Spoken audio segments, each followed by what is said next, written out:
हाँ जी, कैसे हैं सब लोग।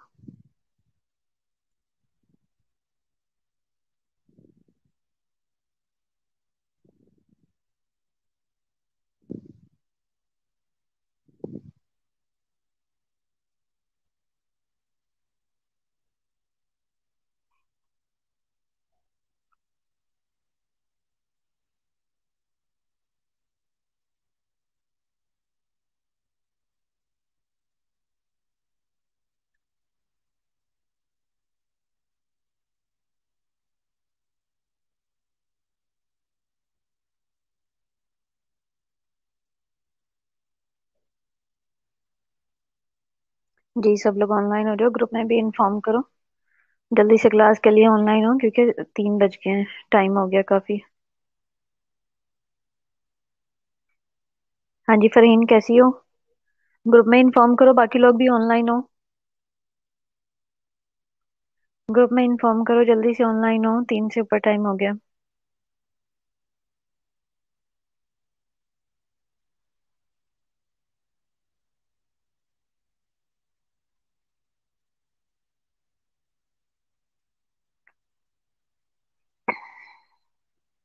हमारा जो टॉपिक चल रहा था कल, वो फैमिली प्लानिंग का था।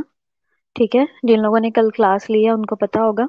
हम उसी को ही कंटिन्यू करेंगे।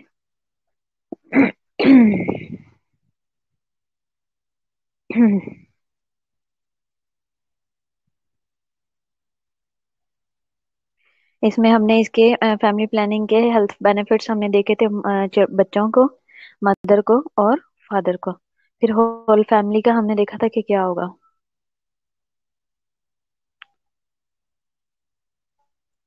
जी फरहीन, ग्रुप में इन्फॉर्म करो।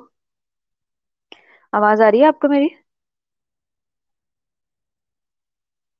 हाँ जी, आवाज आ रही है।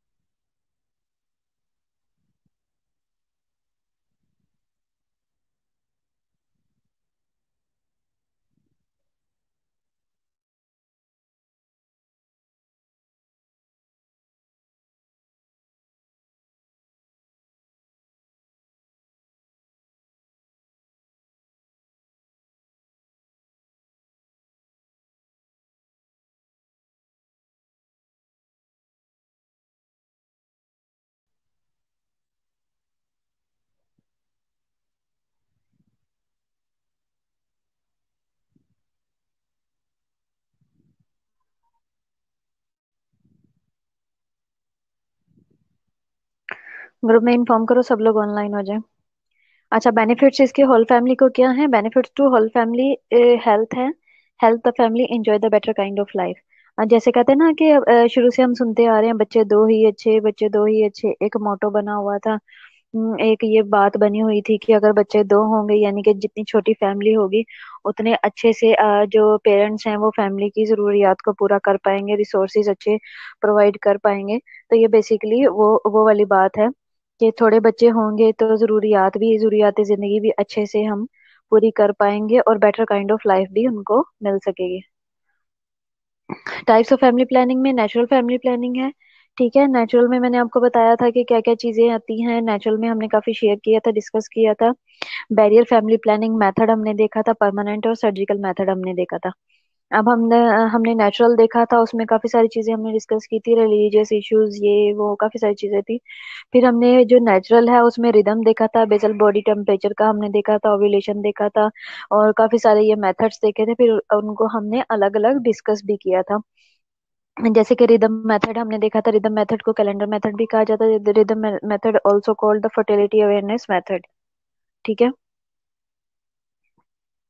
ये क्या है, ये फॉर्म ऑफ प्रेगनेंसी है, प्रेगनेंसी प्रिवेंशन है, where couples calculate a women's fertile time using a calendar. इसमें जो फीमेल है वो क्या करती है, फर्टाइल टाइम को काउंट करती है, और किसके थ्रू, कैलेंडर के थ्रू। इसलिए कैलेंडर मेथड कहा जाता है। पूरे 30 डेज, 28 या 30 डेज का जो उसका साइकिल है, उसके अंदर वेमेन जो है वो काउंट कर लेती है उसके कौन से डेज सेफ होंगे टू कंसेप्शन और टू अवॉइड कंसेप्शन। ठीक है, एब्स्टेनिंग फ्रॉम द कोइटस, इन डेज में कोइटस से एब्स्टेन किया जाता है, अवॉइड किया जाता है on the days of menstrual cycle, menstrual cycle के डेज में। इसके अलावा when women is most likely to conceive, जब वुमेन के ज्यादातर चांसेस होते हैं कंसीव करने के 3 to 4 days until 3 or 4 days after ovulation.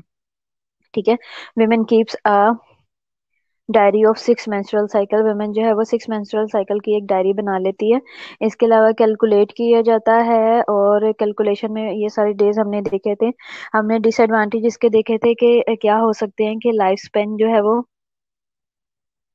अगर स्पर्म्स का लाइफ स्पेन जो है वो ज्यादा है, अगर स्पर्म ज्यादा डेज के लिए अलाइव रह सकते हैं तो अ, भी प्रॉब्लम आती है, और अगर रिलायबिलिटी का भी इसका इशू आता है, प्लस ये सब चीजें मिलकर फेलियर करवाती है। बेसल बॉडी टेम्परेचर का हमने देखा था कि ये जिनका साइकिल डिफरेंट होता है उनके टेम्परेचर का के डेज भी डिफरेंट होते हैं, और जब साइकिल जिनका इरेगुलर होता है उनको काफी ज्यादा प्रॉब्लम्स आती हैं। डिसएडवांटेज हमने ये देखा था कि ये रिलायबल मेथड नहीं है। सर्वाइकल म्यूकस का देखा था, मैंने आपको बताया था कि सर्वाइकल म्यूकस भी एक जो है वो एक ऑप्शन है नेचुरल मेथड में, कि आप सर्वाइकल म्यूकस की कंसिस्टेंसी को चेक करते रहते हो, और जो म्यूकस है वो ये बताता है कि कौन से डेज जो हैं वो आपके कंसेप्शन के लिए हैं, कौन से ओव्यूलेशन के डेज हैं और कौन से नहीं हैं। और ये जो टाइम होता है, इससे आइडिया लगा सकते हैं कि, और लेकिन फिर वही बात आ जाती है यहाँ पे कि जिनका साइकिल इंटरप्ट होता है, जिनका साइकिल जो है वो चेंज होता है, उनकी वजह से, हाँ, जिनके साइकिल इरेगुलर होता है उनमें फिर उनका जो टेम्परेचर, उनका जो सर्वाइकल का टाइम, सर्वाइकल म्यूकस का टाइम है वो भी डिफरेंट होता है, डेज भी डिफरेंट आते हैं।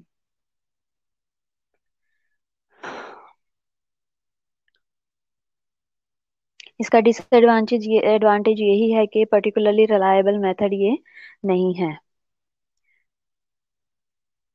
फरहीन, ग्रुप में इन्फॉर्म नहीं किया कोई भी अभी तक, किसी, सिर्फ 2 लोग ऑनलाइन हो पूरी क्लास में, और कोई नहीं है, फौजिया है और आप हो। तो मुझे अब ये बताओ कि आप लोगों का ये इंटरेस्ट है क्लास में, आपकी क्लास का। फरहीन, आप ग्रुप में आयशा है कि फरहीन है, सीआर, क्लास में इन्फॉर्म करो, कांटेक्ट करो और इनसे बात करो कि रेगुलरली क्लास क्यों नहीं लेते हैं। एग्जाम्स होगे तो फिर क्या बनेगा। डिसएडवांटेज ये है कि it is not particularly reliable method नहीं है बर्थ कंट्रोल के लिए। फिर इसके बाद हमने सिम्टोथर्मल, हमने मेथड देखना आज हम देखेंगे। इसमें ये क्या है, ये कंबाइन करता है, इसमें कम्बिनेशन है सर्वाइकल म्यूकस का प्लस बॉडी टेम्परेचर का। ठीक है, बेसल बॉडी टेम्परेचर का। इसमें दोनों में दोनों चीजें कंबाइन असेस की जाती हैं डेली, और एनालाइज किया जाता है सर्वाइकल म्यूकस को daily. Watch for mid cycle abdominal pain, इसमें जो है वो मिड साइकिल जो एब्डोमिनल पेन होती है उसके लिए ऑब्जर्व किया जाता है। Couple must abstain from the intercourse until 3 days after the rise in temperature, जब तक टेम्परेचर राइज नहीं होता तब तक बिफोर 3 days जो है वो क्वाइटस से अवॉइड करते हैं। And 4th day after peak of the mucus change, जब म्यूकस चेंज जो है वो पीक पे चला जाता है तब। फिर उसके बाद है more effective than basal body temperature और cervical mucus method alone, ideal failure rate जो है वो 2% है। ठीक है। कोइटस इंटरप्टस क्या है, one of oldest non method of contraception, couples proceeds with the coitus until the moment of the ejaculation which offers little protection, जो कि लिटिल प्रोटेक्शन प्रोवाइड करता है। ये पुराना मेथड है क्वाइटस इंटरप्टस में। वो है जो फिजिकल एक्टिविटी है, यानी कि जो उनका ये टाइम है इसको अवेल तो किया जाता है, लेकिन जो एजैकुलेशन का टाइम है जिसमें मेल जो है वो जब वो एजैकुलेट करता है स्पर्म्स को, सीमन को, तो कोशिश ये की जाती है कि वो वजाइना में उसको एजैकुलेट ना करे, डिस्चार्ज ना करे। कोशिश ये की जाती है कि वो आउटसाइड द वजाइना डिस्चार्ज करे। उसकी वजह से ये होता है कि जो फ्लूइड है या जो लिक्विड है जिसके थ्रू स्पर्म जो है वो ट्रैवल करके जाएंगे, वो फिर नहीं होते।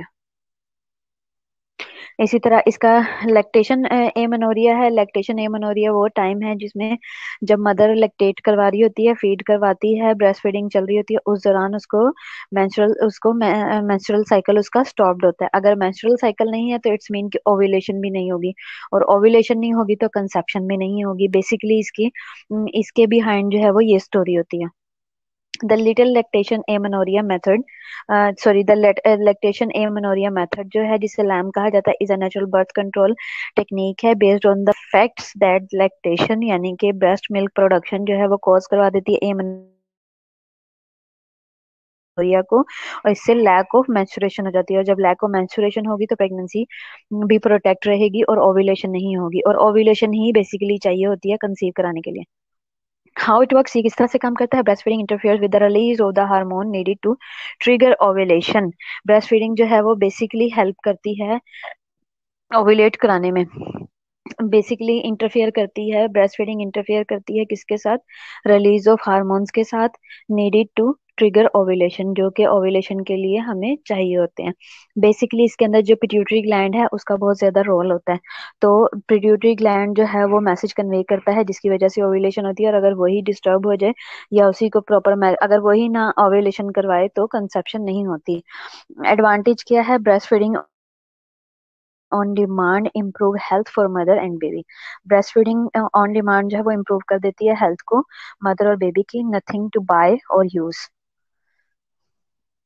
इसके अलावा डिसएडवांटेज क्या है? And I use this method only for the first 6 months after birth और अंटिल फर्स्ट मेंस्ट्रुअल पीरियड, जब तक के फर्स्ट मेंस्ट्रुअल पीरियड नहीं होते। डिसएडवांटेज इसका ये है कि इसका यूज इतना इफेक्टिव नहीं है, इसको ज्यादातर सिर्फ और सिर्फ यूज करना चाहिए तब जब अभी फर्स्ट मेंस्ट्रुअल साइकिल चल रहा है, जब तक ना हो जाए, और सेकेंडली तब तक करना चाहिए जब तक के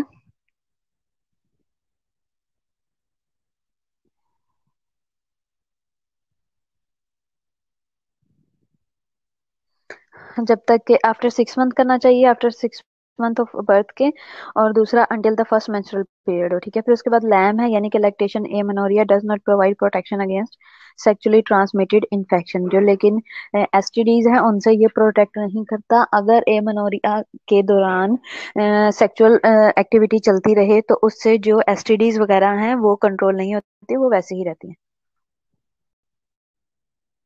कंसेप्शन मेथड, अच्छा इसके अलावा क्लासिफिकेशन जो दी हुई है कंसेप्ट कॉन्ट्रासेप्टिव मेथड्स की, क्लासिफिकेशन दी हुई है। सबसे पहले स्पेसिंग है और दूसरा है टर्मिनल मेथड। ठीक है, जो क्लासेस दो कर दी गई हैं, इसको दो क्लासेस में डिवाइड किया है, या तो स्पेस दी जाए या टर्मिनल मेथड यूज किया जाए। ठीक है, बैरियर मेथड है, इंट्रा यूट्राइन मेथड है, हार्मोनल मेथड है, पोस्ट कोइटल मेथड है। ठीक है,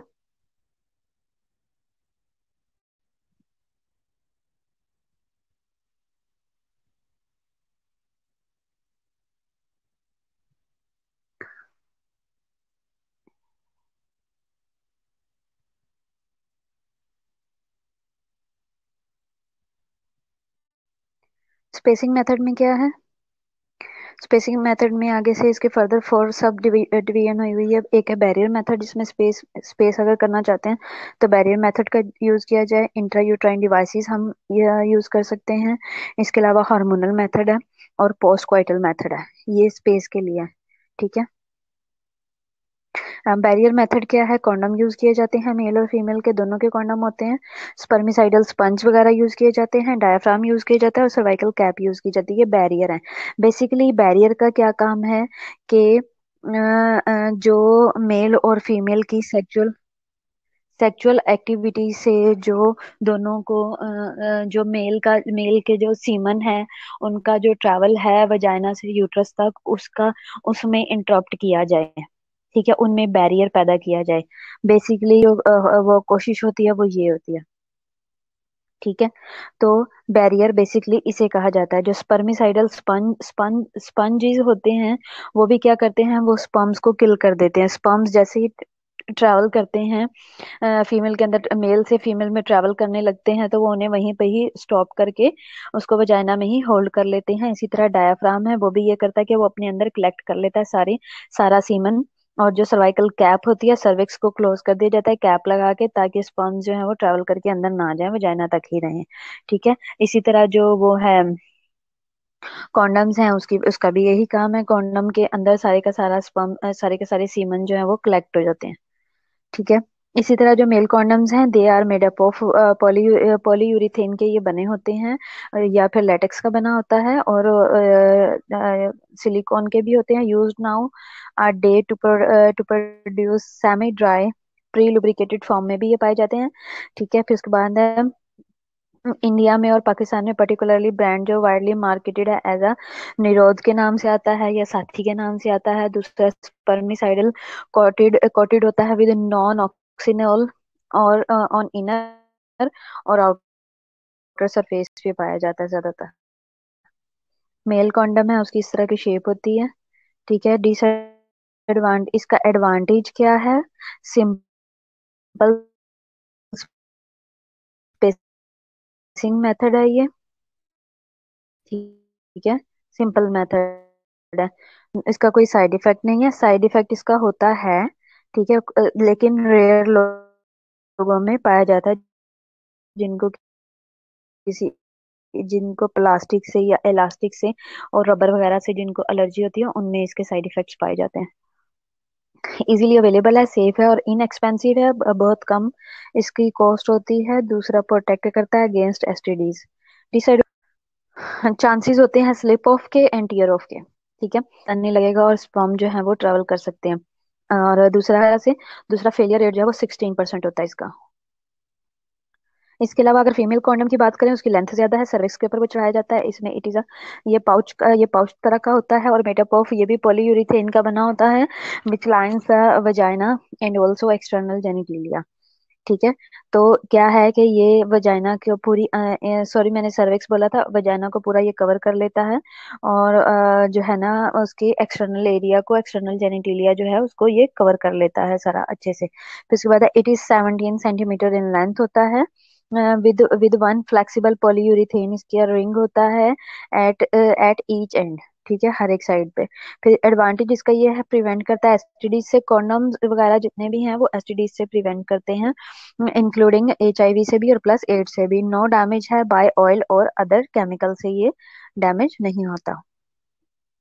ये आप देख सकते हो, इसकी पिक्चर दिखाई है, ये किस तरीके से होगा कि वजाइना की आउटसाइड पे होगा और सर्विक्स के बिल्कुल फेस के ऊपर होगा। डिसएडवांटेज इसका क्या है? ये हाई इसकी डिसएडवांटेजेस में हाई मोटिवेशन होती है। अगर इसको जब फीमेल यूज करती है तो वो ज्यादा मोटिवेट हो जाती है, सेक्सुअली ज्यादा एक्टिव हो जाती है।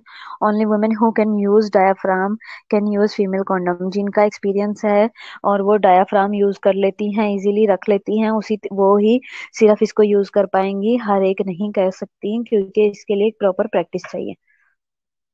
इसका ये डिसएडवांटेज है, इतना इजी यूज नहीं है क्योंकि ये एक ब्लाइंड तरीके से किया जाता है, पता नहीं होता ना, फीमेल देख नहीं पा रही होती।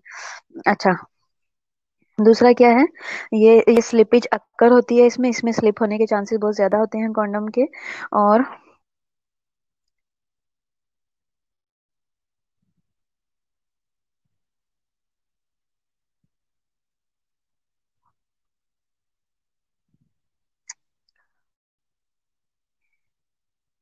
जी, कितने लोग ऑनलाइन है?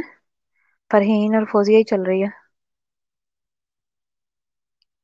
अच्छा, स्लिपेज के चांसेस इसके बहुत ज्यादा हैं, ये भी स्लिप हो सकता है, जैसे कि मेल कॉन्डम का बताया था मैंने, उसी तरह ये थोड़ा सा एक्सपेंसिव होता है और रेयर है और कम यूज किया जाता है। इसका फेलियर रेट 21% है with the typical use and 5% है with the correct and consistent use के साथ। ठीक है, ज्यादातर 21% उनके लिए है विद टिपिकल यूज, जो सही तरह से नहीं करते, और जो जो करेक्ट यूज करते हैं इसका और कंसिस्टेंट यूज करते हैं, उनमें 5% इसका फेलियर रेट है। ठीक है, जिनको मतलब ये कि जिनको प्रॉपर यूज करना आता है उनके रिजल्ट्स भी ज्यादा अच्छे हैं as compare to others. Diaphragm क्या है? मोस्ट कॉमन है और इजिएस्ट है टू फिट एंड यूज। ठीक है, ये थिन होता है, नियरली हेमिस्फेरिकल होता है, डोम का बना होता है, ये मेड अप ऑफ रबर का होता है और लेटेक्स का मटेरियल का है with circular covered metal spring होता है इसका एट द पेरिफेरी। और ये फ्लैट टाइप का होता है और कॉइल टाइप का होता है। ठीक है, एक्सटर्नल डायमीटर ऑफ रिम जो है वो इस साइज ऑफ डायाफ्राम में 45 mm डायमीटर का है, rising in steps of 5 mm है, टू 5 mm टू 105 mm है। ठीक है, the device is introduced up to 3 hours before intercourse and is. अब ये डायाफ्राम है, ये दिखाया हुआ है किस तरीके से यूज करना है। ये इंट्रोड्यूस करवाया जाता है और ये अप टू 3 hours जो है वो डिवाइस जो है वो बिफोर रख दी जाती है, यूज कर ली जाती है, कर सकते हैं अप टू 3 hours तक यूज कर सकते हैं। ठीक है, कि अगर एक दफा इंट्रोड्यूस करवाई है तो उसको 3 hours के लिए वो सस्टेन कर सकती है बॉडी के अंदर फीमेल की। और इसके अलावा and is to be kept for at least 6 hours। 3 hours before रख सकते हैं और 6 hours तक ये रह सकती है फीमेल के अंदर आफ्टर इंटरकोर्स।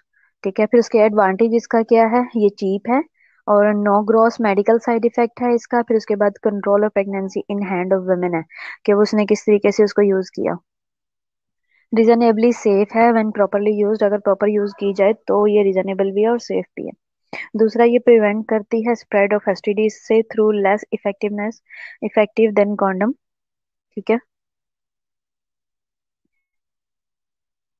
डायाफ्राम क्या है, डायाफ्राम आप ये देख सकते हो किस तरीके से इसको सर्विक्स के ऊपर जो है वो प्लेस कर दिया जाता है, ये पिक्चर में भी आप देख सकते हो।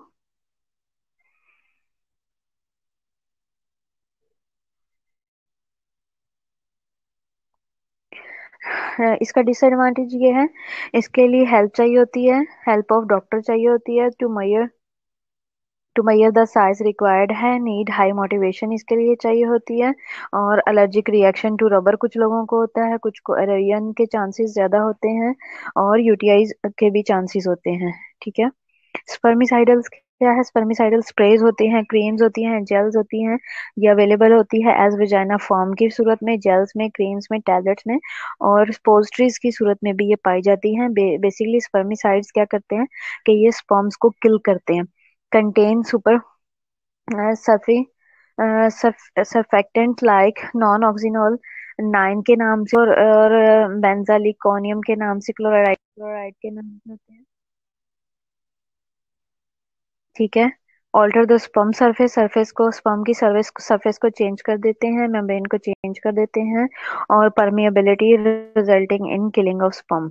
ठीक है, इसकी वजह से स्पर्म जो है, जैसी सरफेस चेंज होती है स्पर्म जो है वो किल हो जाते हैं इसकी वजह से।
जी,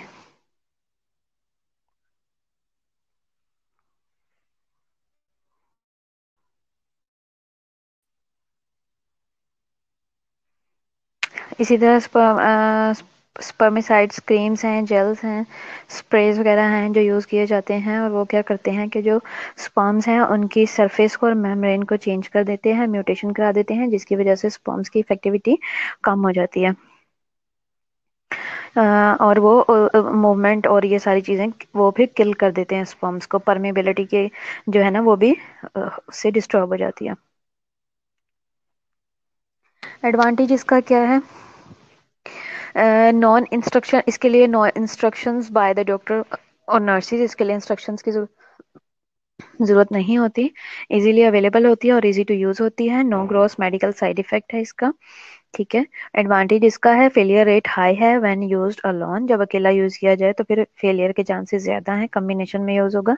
can increase spread of HIV, फैलाने के चांसेस ज्यादा हैं। Infection by irritating vagina and cervical mucus, अगर स्किन को सूट नहीं करता तो इससे बहुत ज्यादा इन्फेक्शन होने के चांसेस हैं, लाइक HIV।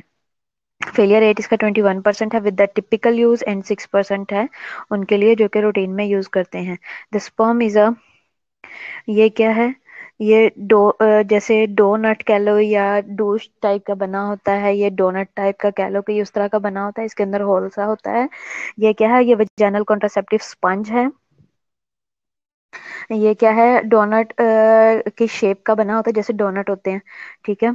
और शेप्ड का डिवाइस है, made up of soft form का ये बना होता है और कोटेड होता है विद द स्पर्मिसाइड्स, ठीक है। इसको सारा कोट किया होता है स्पर्मिसाइड्स के साथ, जिसे स्पर्म्स किल होते हैं। मेड अप ऑफ पॉलीयूरेथेन का बना होता है with 1 gram of nonoxynol 9 as a spermicides. और इसके लिए जो स्पर्मिसाइड्स के लिए चीज यूज की जाती है टिपिकली वो नॉन ऑक्सीनॉल है, 9 है, और ये उसके साथ कोटेड होता है जो कि स्पर्म्स को किल कर देता है। फिर उसके बाद इट रिलीज स्पर्मिसाइड्स ड्यूरिंग क्वाइटस। ये क्या है, पॉलीयूरिथेन का बना होता है और 1 ग्राम ऑफ, इसमें ये हो गया। अच्छा, इट रिलीज स्पर्मिसाइड्स, ये स्पर्मिसाइड्स को रिलीज करता है ड्यूरिंग क्वाइटस, क्वाइटस के दौरान में एब्जॉर्ब करता है एजैकुलेट्स को और ब्लॉक कर देता है एंट्रेंस ऑफ सर्वाइकल कनाल को, ठीक है। स्पर्मिसाइड्स को रिलीज करता है ड्यूरिंग क्वाइटस, क्वाइटस के दौरान, जब जब क्वाइटस के दौरान ऑलरेडी जब ये सर्विक्स के ऊपर फिट किया होता है स्पंज को, वजाइनल स्पंज को, तो ये क्या करता है, ये जब ड्यूरिंग क्वाइटस ये स्पर्मिसाइड्स को रिलीज करता है, जो कि स्पर्म्स जब जैसे ही स्पर्म्स रिलीज होते हैं तो ये उन्हें ड्यूरिंग एजैकुलेशन उन्हें ये किल करना शुरू कर देता है, ब्लॉक कर देता है इनकी एंट्रेंस को, सर्वाइकल कनाल में ये जाने ही नहीं देता। To use the sponge it must be moistured होना चाहिए विद द वाटर।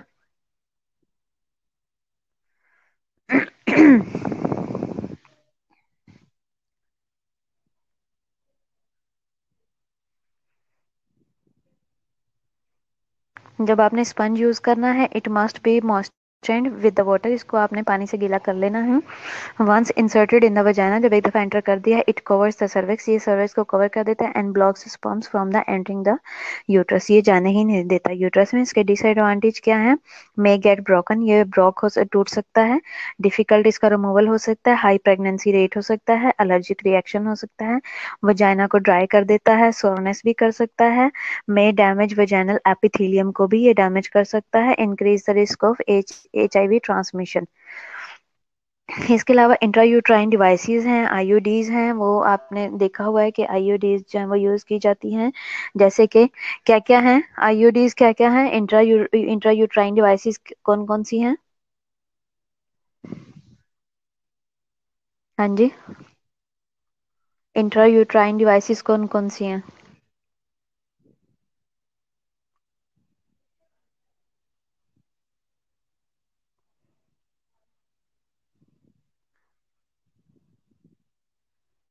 हाँ जी फौजिया, फरहीन, इंट्रायूट्राइन डिवाइसेस कौन कौन सी हैं?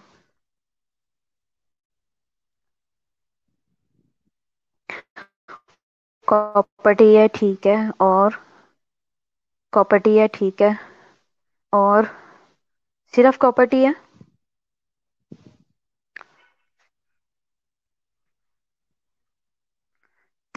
जी फौजिया।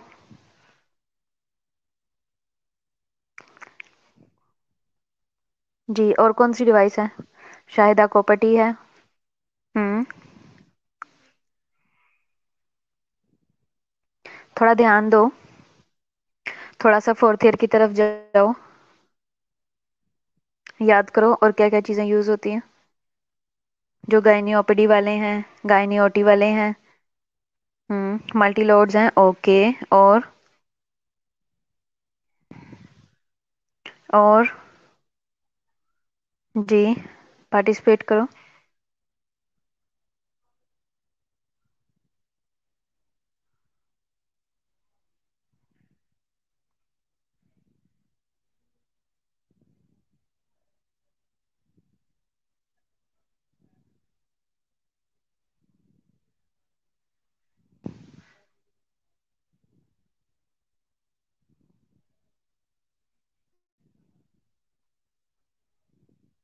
जी, बस इतना ही है, और किसी ने पार्टिसिपेट नहीं करना? 11 लोग ऑनलाइन हो गलती से। चलो, क्या है इंट्रायूट्राइन डिवाइसेस का बेसिकली रोल क्या है? यूट्रस के अंदर डिवाइसेस रख दी जाती हैं, प्लेस कर दी जाती हैं कुछ टाइम पीरियड के लिए, 2 इयर्स, 3 इयर्स, 4 इयर्स, 5 इयर्स के लिए, 5 मंथ, 6 मंथ्स के लिए, इस तरह से। तो ये क्या करती हैं, ये कंसेप्शन को डिले करवाती हैं, हार्मोनल भी होती हैं और ये इंटरप्शन भी करवाती हैं। Intrauterine devices, IUD is a small है, टी शेप की होती है, प्लास्टिक डिवाइस की होती है, that is inserted and left inside the uterus to prevent pregnancy. ठीक है, उनमें से एक कॉपर टी है। ठीक है, कॉपर की बनी होती है और टी होती है, टी शेप की होती है, इसलिए इसे कॉपर टी बोला जाता है। लेकिन यहीं पे बात खत्म नहीं होती। इसके अलावा क्लासिफिकेशन ऑफ आईयूडीज है, इनको क्लासिफाई किया गया है दो फॉर्म्स के अंदर, नॉन मेडिकेटेड और मेडिकेटेड में। ठीक है, अब हम इनको आगे देखेंगे कि कौन सी मेडिकेटेड चीज होती है और कौन सी नॉन मेडिकेटेड होती है। नॉन मेडिकेटेड में क्या आ जाएगा, सबसे पहले फर्स्ट जनरेशन है। ठीक है, और जो मेडिकेटेड है उसमें क्या है, सेकंड जनरेशन और थर्ड जनरेशन आ जाती है। फर्स्ट जनरेशन में है, नॉन मेडिकेटेड है, मेडअप ऑफ पॉलीथाइलिन की ये बनी होती है, डिफरेंट शेप की और साइजेस की होती हैं। और ये क्या है, ये लिपस लूप की होती है, इसमें क्या है, डबल डबल एस शेप होती है और डिवाइस होती है, और ये मेडअप ऑफ पॉलीथाइलेन मटेरियल की है, नॉन टॉक्सिक है, नॉन टिश्यू रिएक्शन है और एक्सट्रीमली ड्यूरेबल होती है। ठीक है, और ये small amount of barium sulphate की होती है, is also added for radiological examination. इसके अंदर थोड़ा सा बेरियम रखा जाता है ताकि कभी हमें अल्ट्रासाउंड वगैरह करके देखना पड़े कि क्या कॉपर्टी अंदर है या नहीं, तो वो बेरियम उसको डिटेक्ट कर पाता है, बेरियम की वजह से हम उसको डिटेक्ट कर सकते हैं। अवेलेबल होती है 4 साइजेस में, ABCD में। ठीक है,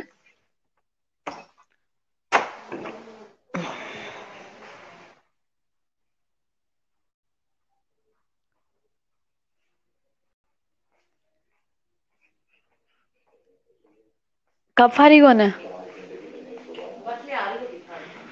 दरवाजा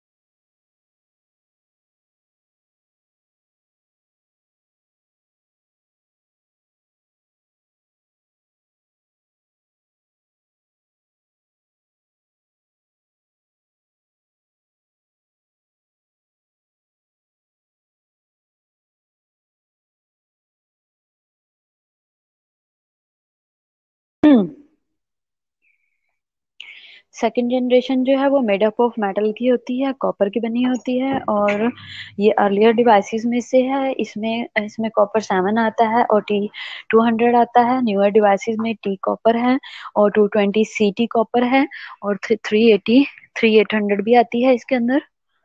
ठीक है, मल्टी लोड डिवाइसेस हैं जिसमें MLCU 250 है और MLCU जो है वो मल्टी लोड में कॉपर में ही, लेकिन ये भी होती है और ये 375 है। ठीक है, तो इसके अंदर डिफरेंट डिफरेंट इसकी रेंजेस हैं। ठीक है, इसमें थर्ड जनरेशन है। थर्ड जनरेशन में क्या होगा कि ये बनी होती है प्रोजेस्टे प्रोजेस्टेस्टर टेस्टरेट की होती है। ठीक है, यानी कि इसके अंदर प्रोजेस्ट्रॉन है। Most commonly use T shape की डिवाइस है, फिल्ड विद 38 mg। इसमें प्रोजेस्ट्रॉन होता है, इफेक्टिव फॉर 1 ईयर होता है।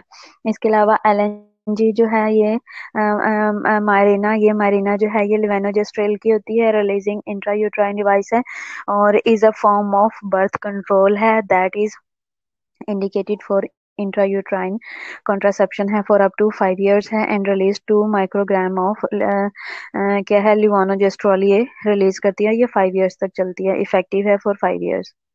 ठीक है, साइड इफेक्ट्स इसके क्या हैं? सबसे पहले एमनोरिया करवाती है, intra intra intermenstrual intermenstrual bleeding और स्पॉटिंग में ये इसके साइड इफेक्ट्स हैं, ये करवाती है। और इसके अलावा एब्डोमिनल और पेल्विक पेन करवाती है, ओवेरियन सिस्ट के चांसेस ज्यादा होते हैं, हेडेक्स और मिग्रेन होती है, एक्ने भी हो सकती है, डिप्रेशन और ऑल्टर्ड मूड भी करवाती है। इतने साइड इफेक्ट्स हैं इसके। एडवांटेज क्या है आईयूडीज के? सेफ होती हैं, इफेक्टिव होती हैं, रिवर्सिबल होती हैं, लॉन्ग एक्टिंग होती हैं और इनएक्सपेंसिव होती हैं। ठीक है, बार बार मेहनत करने की जरूरत नहीं होती।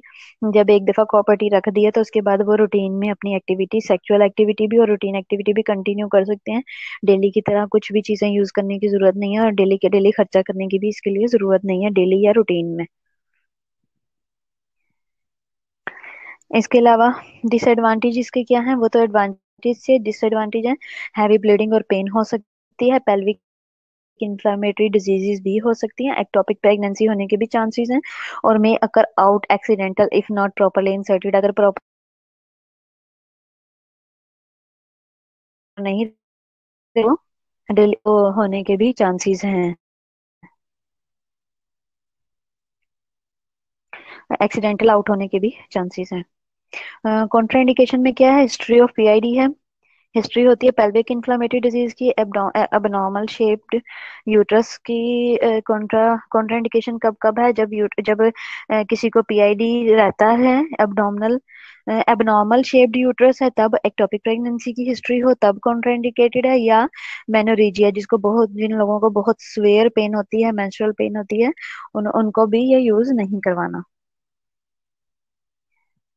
क्लासिफिकेशन है हार्मोनल हार्मोनल कॉन्ट्रासेप्टिव की। क्लासिफिकेशन क्या है? सबसे पहले ओरल है, फिर पेरेंट्रल है, और सॉरी, हार्मोनल कॉन्ट्रासेप्शन में ओरल है और पेरेंट्रल है। ओरल में कंबाइंड उसमें दी जाती है, सिंगल प्रेपरेशन में भी है, कंबाइंड में भी है। और जो पेरेंट्रल है यानी कि इंजेक्टेबल फॉर्म में, वो इंजेक्टेबल्स हैं और इम्प्लांट्स हैं। आपने ओरल में कौन कौन सी मेडिसिन यूज की जाती है? ओरल कॉन्ट्रासेप्टिव में आजकल जो टैबलेट्स हैं वो किस तरह की यूज की जाती है, कौन सी टाइप की मेडिसिन यूज की जाती हैं?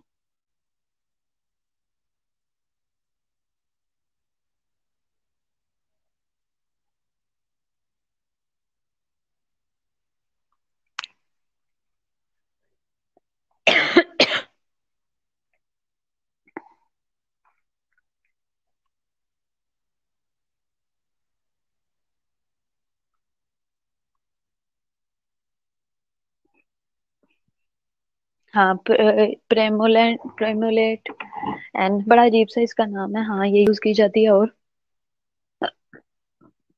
और इसके अलावा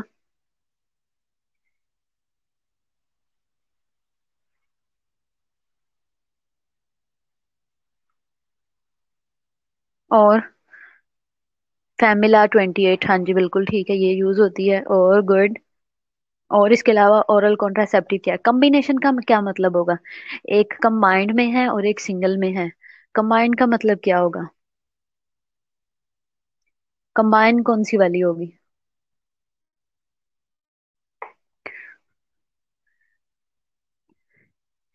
फैमिला तो है, ये कैमिला क्या है? आयशा गलती से तो नहीं, आयशा मुजफ्फर गलती से तो नहीं ऑनलाइन होगी और गलती से तो नहीं मैसेज कर दिया गलत? है? आज तो भाई आयशा ऑनलाइन हुई है, आज तो बड़ी महान दिन है।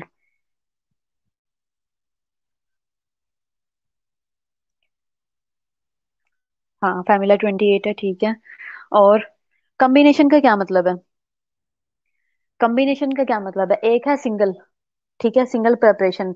एक मैंने आपको बताई है कंबाइंड।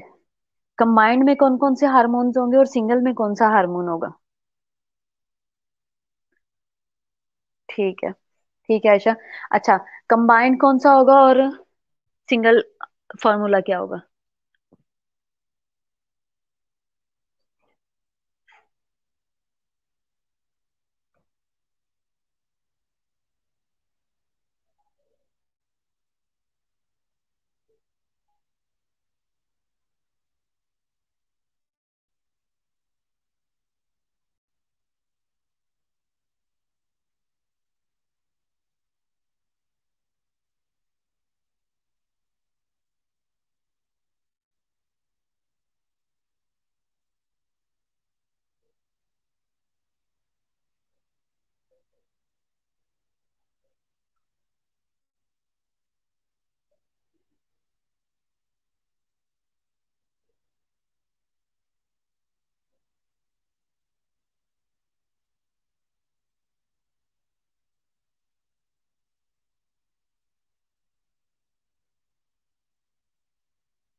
कंबाइन और सिंगल में जो है, जैसे कि एस्ट्रोजन है, प्रोजेस्ट्रॉन है, इस तरह के हार्मोन्स का यूज है। जैसे कि हार्मोनल कॉन्ट्रासेप्टिव में सबसे पहले with the normal birth control है।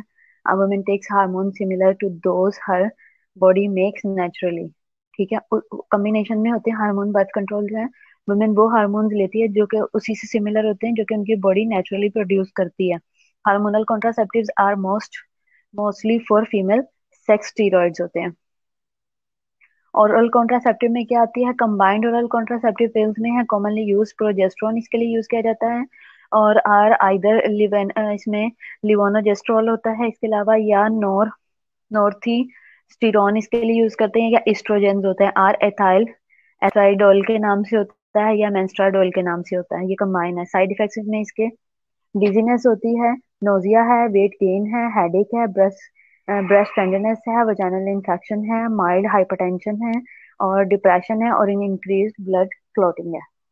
ठीक है, इस तरह के साइड इफेक्ट्स होते हैं जो ये ओरल कॉन्ट्रासेप्टिव लेते हैं उनके।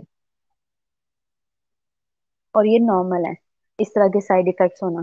तो इन केस आप किसी ऐसे पेशेंट को जानते हैं जो ये इस तरह से मेडिसिन यूज कर रहा है, अक्सर फैमिली में होते हैं या फैमिली से बाहर होते हैं, या कोई पेशेंट आपसे पूछता है, तो आपने उनको बताना है कि इस तरह के साइड इफेक्ट्स होना नॉर्मल है। तो उनके लिए घबराए ना। प्रोजेस्टेरोन।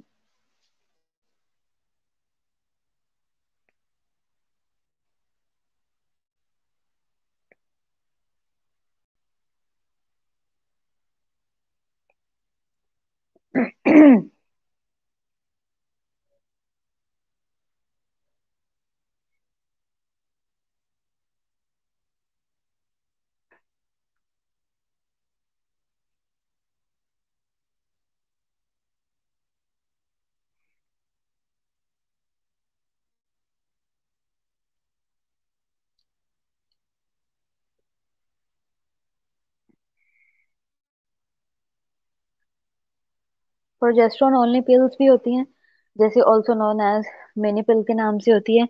कंटेन जस्ट प्रोजेस्टेरोन होता है, और प्रोजेस्टेरोन हार्मोन होता है causing plug of mucus in the neck of the cervix. ये जो प्रोजेस्टेरोन हार्मोन जो लिया जाता है, ये बेसिकली क्या करता है कि ये जो वो होता है, स्पर्म्स होते हैं, और जो म्यूकस होता है उसको ये प्लग बना देता है। ठीक है, और उसको सर्विक्स के ऊपर होल्ड करके, नेक ऑफ द सर्विक्स के ऊपर होल्ड करके रखता है, आगे ट्रैवल नहीं करने देता। बेसिकली प्रोजेस्टेरोन भी यही काम करता है जिस तरह से स्पर्मिसाइडल चीजें जो है वो काम करती हैं।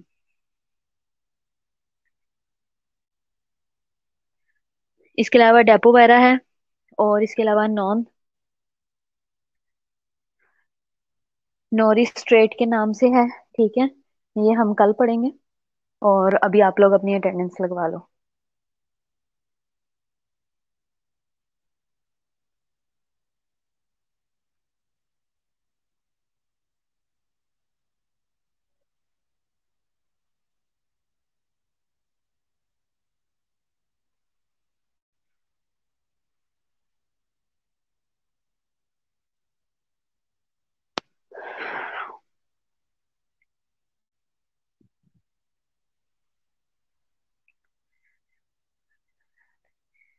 हाँ, शायद है डिफरेंट कलर की मेडिसिन होती हैं। दो कलर की होती हैं, एक वो आती है कॉम्बिनेशन में, और सारी वाइट आ रही होती हैं, और उसके साथ एक वो होती है चाबी वाली भी, जिसको कुछ लोग कहते हैं, कुछ लोग डिफरेंट है, सबस सितारा की गोलियां भी कहते हैं। इस तरह से भी होती हैं।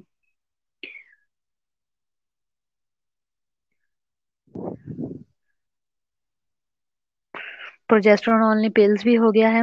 कॉन्ट्रासेप्टिव, अच्छा, कॉन्ट्रासेप्टिव इंजेक्शंस होते हैं डेपोवेरा के नाम से, और नोरी नोरी स्ट्रेट स्टेरी नोरिस्ट्रेट के नाम से भी हैं। ये कंटेन प्रोजेस्टेरोन हार्मोन होता है इसमें, ओव्यूलेशन से प्रिवेंट करता है, कॉमनली यूज्ड एज डेपोमेड्रोक्सिल के नाम से होता है, और एसीटेट होता है। इसके अंदर डोज 150 mg है, और provide protection for 3 months, 3 months तक प्रोटेक्ट करता है।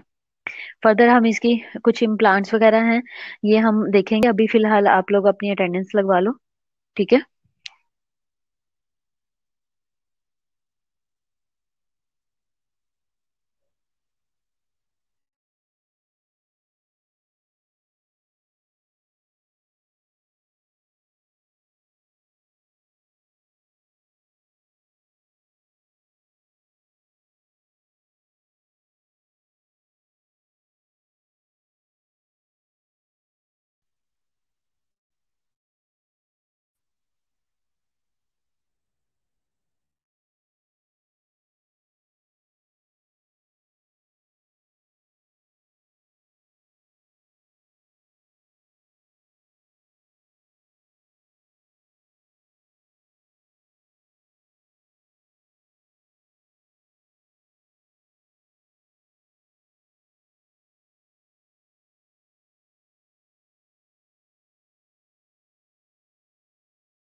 Assalamu alaikum, students.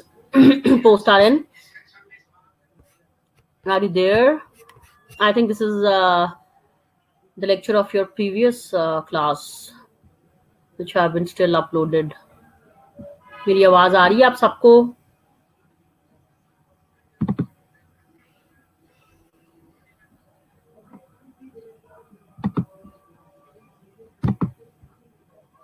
Post RN, are you there? There are only 10 students which are online. Where is the rest of the class?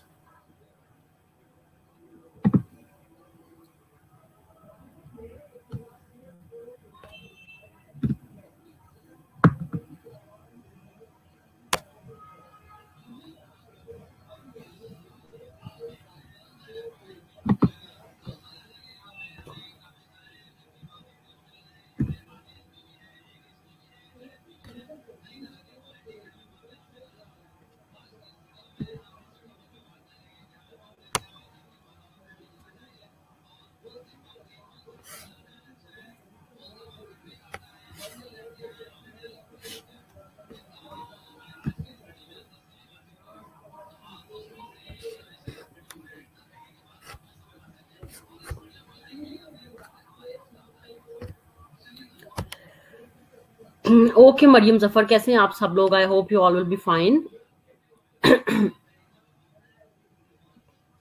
Last time we were revising the topic of enteral and parenteral nutritional support.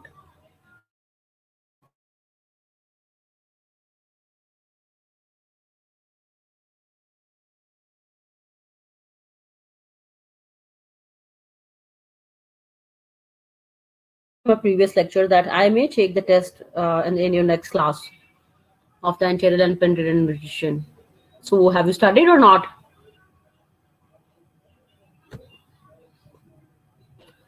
What about the test? Are you ready, girls?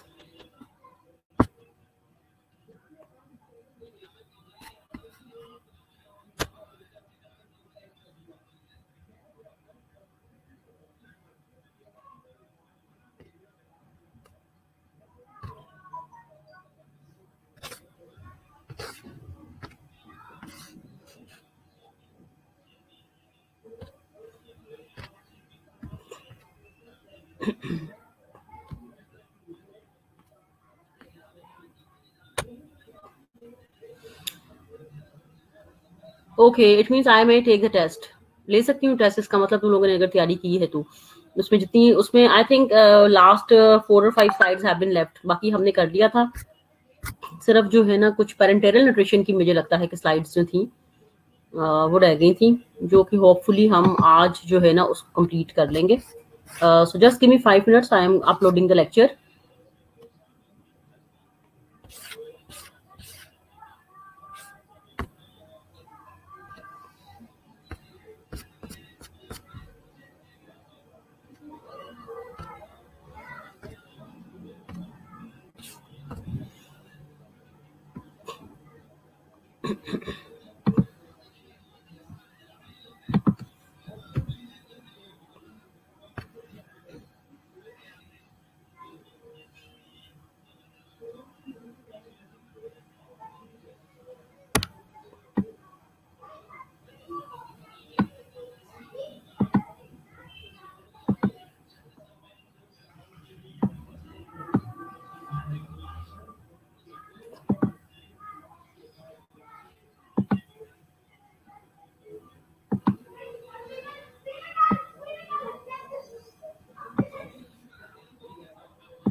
Oh, slowly.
Ji class, are you able to listen me?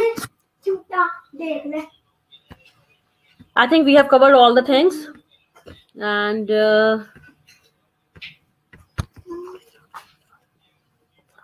ऊपर आते दोनों.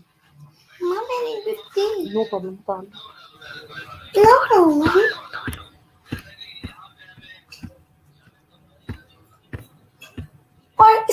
Next time we will have the test of this topic. Okay.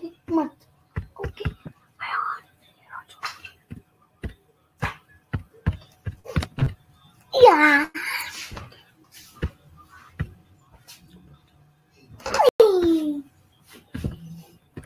Ay, baba. Mama.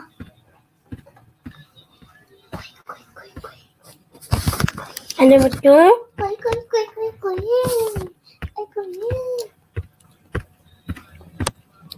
Okay, I think we have last time we have left from this slide. What is meant by parenteral nutritional support, and what are the types of basically parenteral nutritional support? This can be the question in your next exam, so try to give importance to this chapter. So who can tell me in the chat box that what are the types of parenteral nutritional support, or even define those types? If you have studied the slides, if you have gone through the slides, then you must be able to tell me what are the types of parenteral nutritional support, and who can define the types.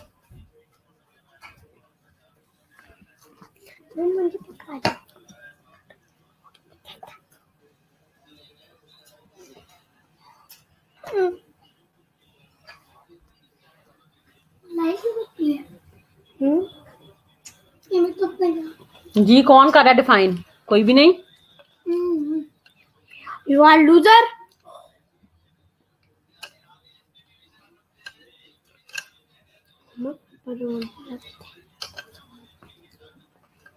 There are two types of parenteral nutritional support. One is TPN and one is PPN.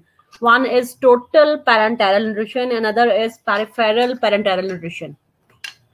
अब दोनों में difference क्या है, जो मैंने last time बताया भी था आप लोगों को, कि टोटल parenteral जो nutritional support है, that has been given through the long catheters which have been applied in your major veins like the superior vena cava. और जो आपकी peripheral nutritional support है, that has been given through the vein in your limbs, like through your arms and through your legs, the small veins. And that another difference is that is the nutritional support which is complete one, TPN, and that can be given for a longer period of time, and that can supply the maximum amount of calories which a patient needs.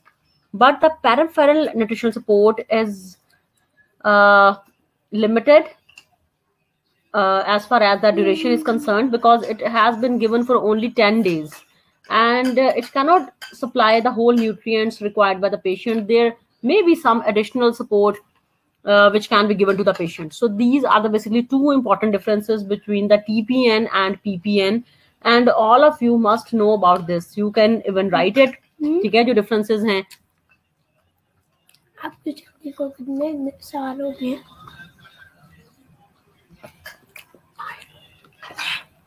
9. कितने साल हो गए? ठीक है, ये differences हैं. ये आपके 1 साल बाद पैदा हो गया था. अब इसमें भी जो है ना, जो considerations है ना, वो सेम है. TPN और वो एंटेरल और पेरेंटेरल न्यूट्रिशनल सपोर्ट में जो आपने ऑब्जर्व करना है पेशेंट के लिहाज से कि ये सपोर्ट एप्लीकेबल है या नहीं है. गर्ल्स मेरी आवाज आ रही है आप सबको? Next question, Siba. At my end, the voice is clear. I think you should reconnect.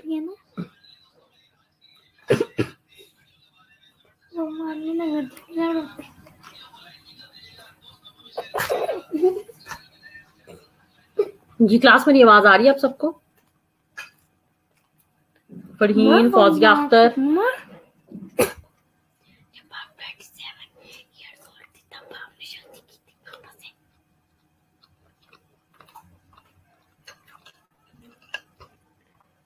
Okay okay, फिर इसका मतलब Khush Naseeba is messaging because there is no voice, तो वो अपने एंड पे जो है ना चेक करे कनेक्शन।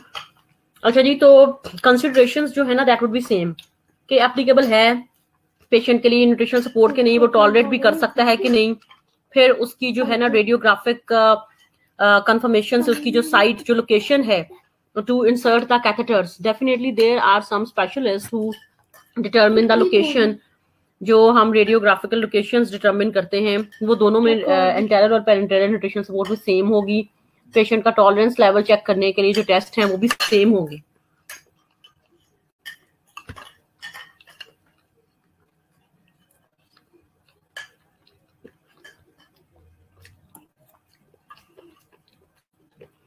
अब इसमें जो है एडवांटेज ये है पेरेंटेरियल न्यूट्रिशनल सपोर्ट का कि if the GI tract is not working then we can provide parenteral nutritional support.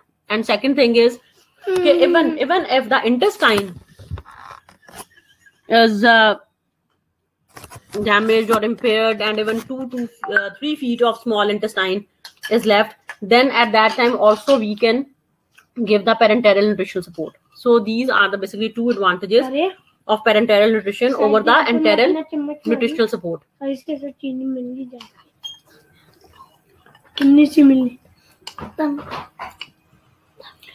Indications for TPN. Definitely there are some conditions in which we have given this parenteral nutritional support. The first one is the GI tract is not functioning, NPO like nothing per oral, कुछ ना खाया हो greater than for more than 5 days, GI fistula है या acute pancreatitis है, short bowel syndrome है. So these are the certain conditions, medical basically illness in which we have recommended the patient parenteral nutritional support. Or if there is malnutrition, there is weight loss and nutritional needs have not been met, or patient is feeling anorexia, like he or she refuses to eat. So in these conditions we will move towards the TPN. But if it is needed for only a brief period of time, our GI tract is working, then definitely these are the contradictions of total parenteral nutritional support. Now how we can administer the TPN support to the patient? So it should be start slowly, definitely, as enteral support is concerned. TPN administration procedure is also the same, that we should start it slowly, like from the first day if we have given 1 liter of formula diet, and in the second day we will increase it certainly up to 2 liters, and we should also stop it slowly. Or the methods and the rate of the delivery can be the similar as we have discussed in the previous slides, like it can be bolus, it can be intermittent, or it can be the cyclic method of delivery of the parenteral support. So these are the certain things which are same in the enteral support and in the parenteral support. Now monitoring and complication. The process of monitoring the patient, either he is tolerating the support, is same as the enteral nutritional support. Like you can check for infection, hemodynamic stability, catheter care, and refeeding syndrome. So these are the certain criteria for the monitoring, to assess the monitoring and complication of the TPN, or either it is peripheral nutritional support.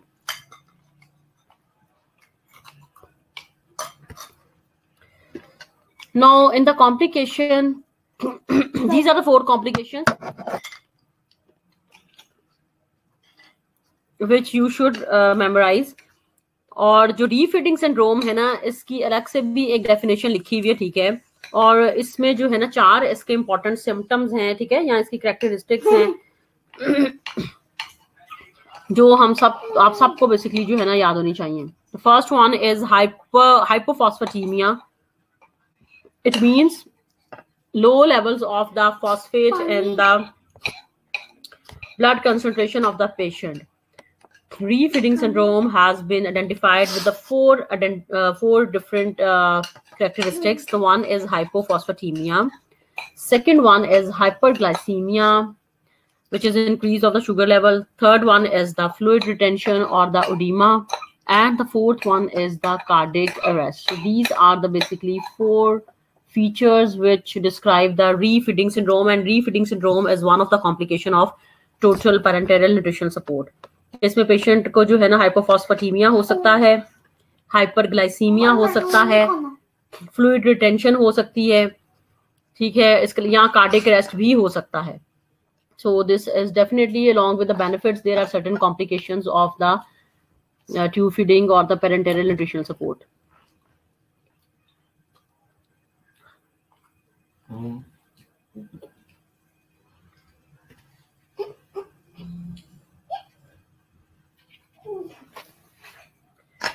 अब जी monitoring कैसे है, तो monitoring उसी तरीकों से है जैसे हमने पहले इंटेरियल सपोर्ट में देखा था, कैसे हम मॉनिटर कर सकते हैं कि जो प्रोग्रेशन की तरफ पेशेंट जा रहा है कि नहीं सपोर्ट से. तो मॉनिटरिंग आपने किसी डिजीज की देखनी हो, किसी आपने जो है एडिशनल जो सपोर्ट्स है उनकी देखनी हो, उसका क्राइटेरिया जो है ना वो सेम रहेगा. लाइक आप पेशेंट का वेट चेक करके देख सकते हो, ठीक है, वेट लॉस तो नहीं हो रहा. इसके अलावा जो है डेली उसके जो है इलेक्ट्रोलाइट्स हैं, सोडियम, पोटेशियम क्लोराइड, इनके लेवल्स जो हैं उनके ब्लड में चेक कर सकते हैं, ठीक है, यानी कि बायोकेमिस्ट्री जो रिपोर्ट्स हैं उसके एनालिसिस से पता चल सकता है कि प्रोग्रेशन किस तरह की है. मॉनिटर हम कर सकते हैं, एसिड बेस स्टेटस कर सकते हैं आप, ठीक है. इसके अलावा आप जो है यूरिया नाइट्रोजन के लेवल्स जो हैं आप चेक कर सकते हैं, calcium phosphate, plasma transaminases, certain enzymes, ठीक है. तो जितनी उसकी बायोकेमिस्ट्री ब्लड रिपोर्ट्स हैं उससे आप असेस कर सकते हैं कि पेशेंट की जो है ना वो कंडीशन कैसी है. रोटी मम्मा मुझे खिला रही थी तब से, उसकी रोटी खिलाई जा रही.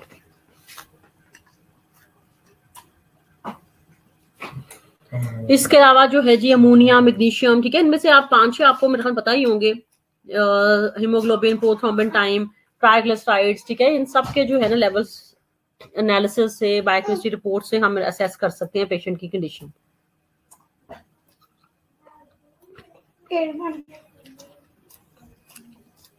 No, what are the basically problems associated with TPN or PPN? So one of the condition which is common to both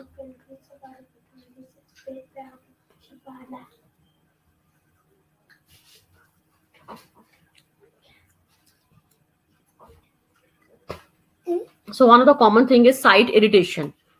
जैसे कि ट्यूब फीडिंग में ये होता है कि नोज पे या जो है नोज फीडिंग में कि साइट इरिटेशन या सेप्सिस या इंजरी या इन्फेक्शन हो सकता है. तो इसी तरह से कैथेटर की वजह से भी जो है साइट इरिटेशन हो सकती है जब हम अगर टीपीएन सपोर्ट दे रहे हैं.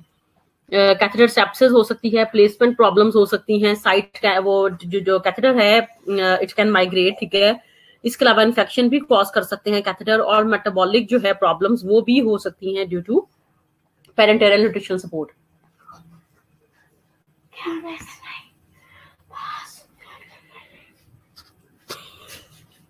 Yeah, one. No, these are the following things which should be considered regarding TPN. Type of the feeding formula in tube, ठीक है. feeding formulas वही हैं जो हमने पहले भी डिस्कस किए थे, ठीक है, जो कि किसी को याद है कि नहीं हमारे प्रीवियस लेक्चर में फीडिंग फॉर्मूलाज कौन कौन से थे. ये सारी चीजें मेरे ख्याल में तुम लोगों को कम से कम आनी चाहिए क्योंकि हम ऑलरेडी डिस्कस कर चुके हैं feeding formulas and also the methods of the delivery. खराब सा नजर आता है, खराब सा कैसे, अगर किसी की सही हो तो खराब आता है और खराब हो तो सही. Rate and water flush, intake energy and protein, tolerance, complications, patient education, ठीक है. these are the certain things सारी जो आपको इम्पोर्टेंट है इसके लिहाज से. तो इसमें भी जो इम्पोर्टेंट याद रखने वाली चीज है ना, that is the complications, advantages और डिसएडवांटेजेस जो है पेरेंटल सपोर्ट के.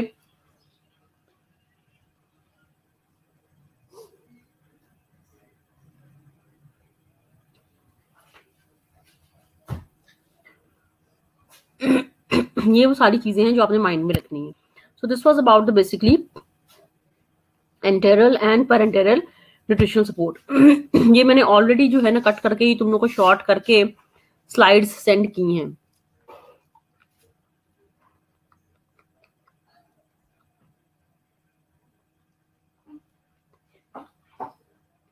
तो कम से कम जो है ना इस पे कमांड जरूरी है तुम लोगों की।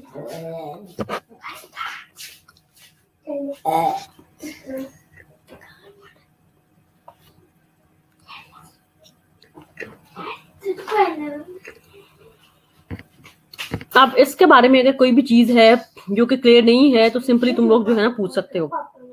स्लाइड्स मैंने शेयर कर दी हैं। इट्स बेटर कि अगर तुम लोग उसके प्रिंट आउट्स ले लो, ठीक है, जो स्लाइड प्रिंट आउट्स होते हैं, तो वो आप लोगों को याद करने के लिए भी आसानी होगी, बिकॉज लैपटॉप पे या कंप्यूटर पे तो तुम लोग स्टडी नहीं कर सकते उसको टेस्ट की प्रिपरेशन के हवाले से। तो इस टॉपिक में जी अगर कोई भी प्रॉब्लम है तो वो तुम लोग जो है वो शेयर कर सकते हो मेरे साथ।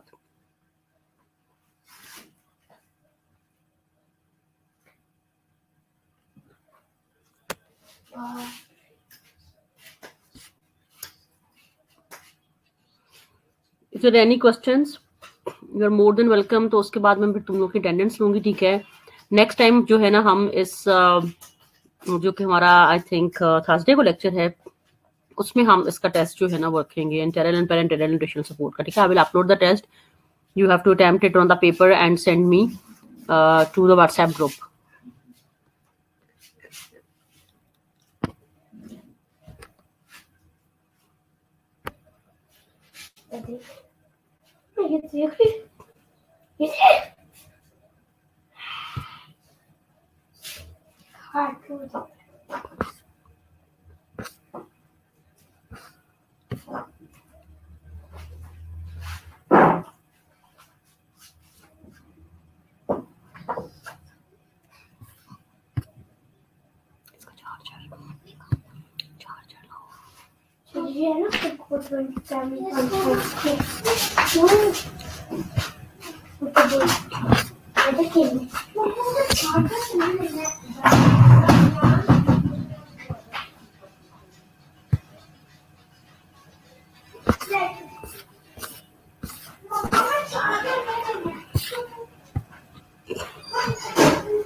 पीछे से बंद करो।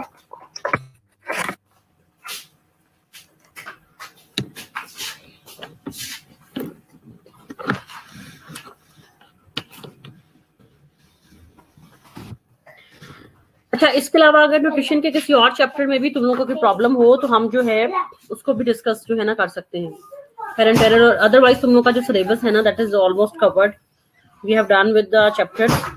कैसे लग गया?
Ayesha Muzaffar, I am planning for the test. लेकिन बेसिकली अभी जो रिसेंटली तुम लोगों ने जो चैप्टर कंप्लीट किया है ना, आई वांट कि पहले तुम लोग जो है ना उसका टेस्ट दो। तो जैसे ही वर्चुअल क्लासेस जो है ना होपफुली 1 फेब से स्टार्ट होती हैं, तो then we will make a basically schedule, test schedule, ठीक है, जिसमें हम स्टार्ट से जो चैप्टर्स तुम लोगों ने किए हैं ना उन सबको हम कवर करेंगे। क्योंकि उसमें वी विल चेक अगर कोई चैप्टर रह गया है, मिसिंग है, या किसी के नोट्स तुम लोग के पास नहीं है, बुक्स नहीं है, तो हम उसको भी जरा देख लें। इस तरह से जो है ना, अब जब मेरे ख्याल में 1 ही वीक रह गया है ऑनलाइन क्लासेस का, तो होपफुली जब लाइव क्लासेस स्टार्ट होती हैं तो we will definitely go for test. उसमें रिवीजन क्लासेस ही होंगी, सिर्फ टेस्ट ही आप लोगों के होंगे। तो नेक्स्ट टाइम के लिए जो है अभी मैंने फिलहाल एंटेरल पेरेंटल सपोर्ट का टेस्ट रखा है, और नेक्स्ट जो भी अगर इसके अलावा जो चैप्टर हो जिसमें तुम लोग को कोई कंफ्यूजन हो या प्रॉब्लम हो, तो हम वो रिव्यू कर सकते हैं, उसको रिवाइज उसको कर सकते हैं। Yes definitely when I will make the schedule, तो मैं जो है फर्स्ट चैप्टर से ही जो है वो स्टार्ट करूंगी। तुम लोग का जो इंट्रोडक्शन वाला चैप्टर है ना, क्योंकि इसमें सर्टेन चैप्टर्स ऐसे हैं जो कि उन्होंने एक ही चैप्टर में जो है ना कुछ टॉपिक्स ऐसे हैं हमारे कोर्स आउटलाइन से रिलेटेड जो उसमें दिए हुए हैं, जैसे अक्सर जो है ना स्टूडेंट्स को पता नहीं चलता कि कौन सा चैप्टर हमने करना है। जैसे एनर्जी वाला चैप्टर है, या जैसे विटामिन्स और मिनरल्स वाला चैप्टर है, ठीक है, तो वो that is the part of the basically also our syllabus. या बैलेंस डाइट वाला चैप्टर है, तो ये इसके कुछ पेजेस हैं। या वो इन्फेंट्स वाला जो है, diet in for the infants and school going children, तो ये ऐसे बेसिकली चैप्टर्स हैं जो एक ही चैप्टर मर्ज किए हुए हैं उन्होंने। तो इसको जो है ना वो मैं मार्क तुम लोगों को करवाऊंगी कि कौन कौन से बुक में से पेजेस हैं जो हमसे रेलिवेंट हैं और तुम लोगों ने तैयार करने हैं। But all those things definitely will be done when the college will open.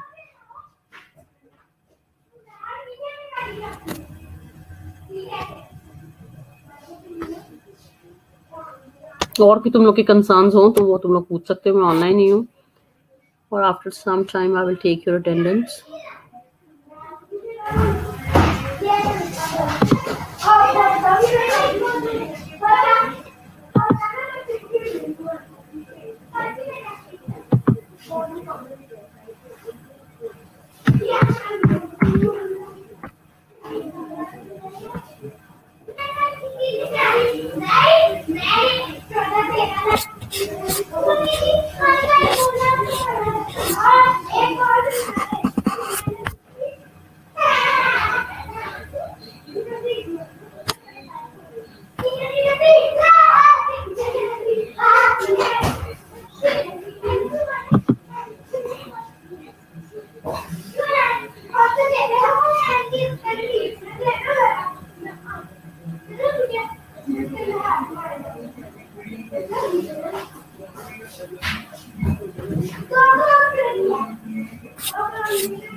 Yes class ये जो रीफीडिंग सिंड्रोम है ना, yes this is metabolic basically disturbance in the body of the patient when too much food or liquid nutrition supplement is eaten during the initial 4 to 7 days.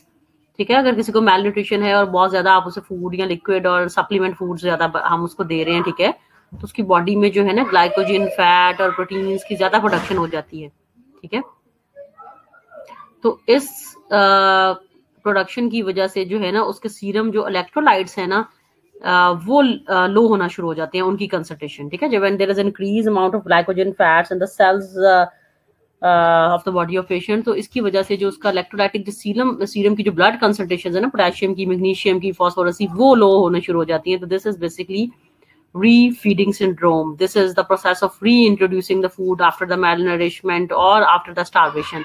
जब वो oral diet वगैरह कोई patient नहीं ले रहा, तो उस वजह से जब हम उसको सप्लीमेंट डाइट थ्रू एंटेरल या पेरेंटेरल न्यूट्रिशन सपोर्ट देते हैं, और ये ज्यादा पेरेंटेरल में थोड़ा सा ज्यादा होता है, बिकॉज डायरेक्टली जो है ना आपका सप्लीमेंट्स आपके ब्लड स्ट्रीम में जा रहे हैं, तो उसकी वजह से basically Saba Nazir this is the metabolic disturbance which happen in the patient who has been introduced the basically food supplements, liquids in a greater amount after the starvation or after the malnutrition. This is re-feeding syndrome, ठीक है। इसकी definition एक proper तुम लोग Google से भी ले सकते हो, ठीक है।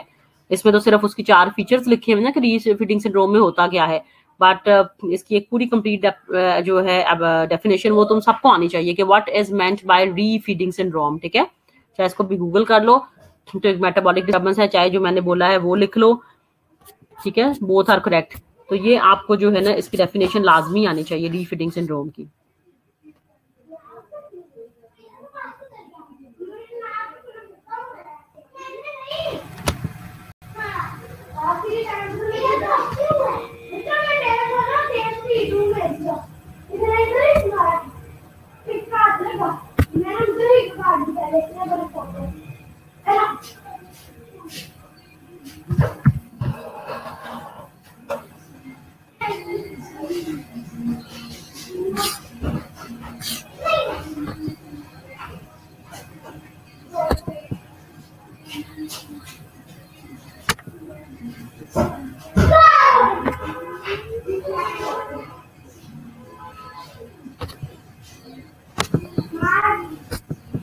ठीक है, और भी अगर तुम लोग के क्वेश्चंस हैं तो पूछ सकते हो।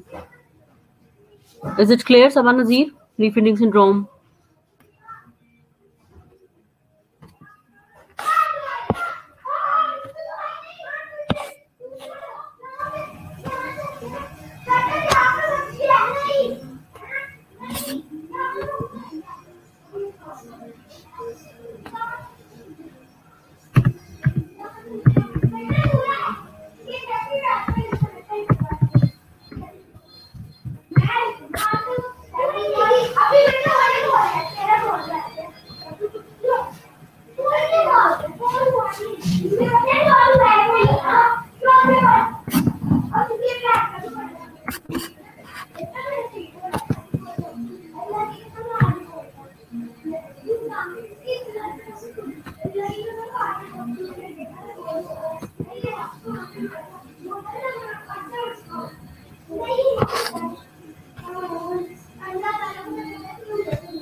ठीक है, क्लास में तुम लोग की अटेंडेंस ले रही हूँ, ठीक है, okay.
Please look for them.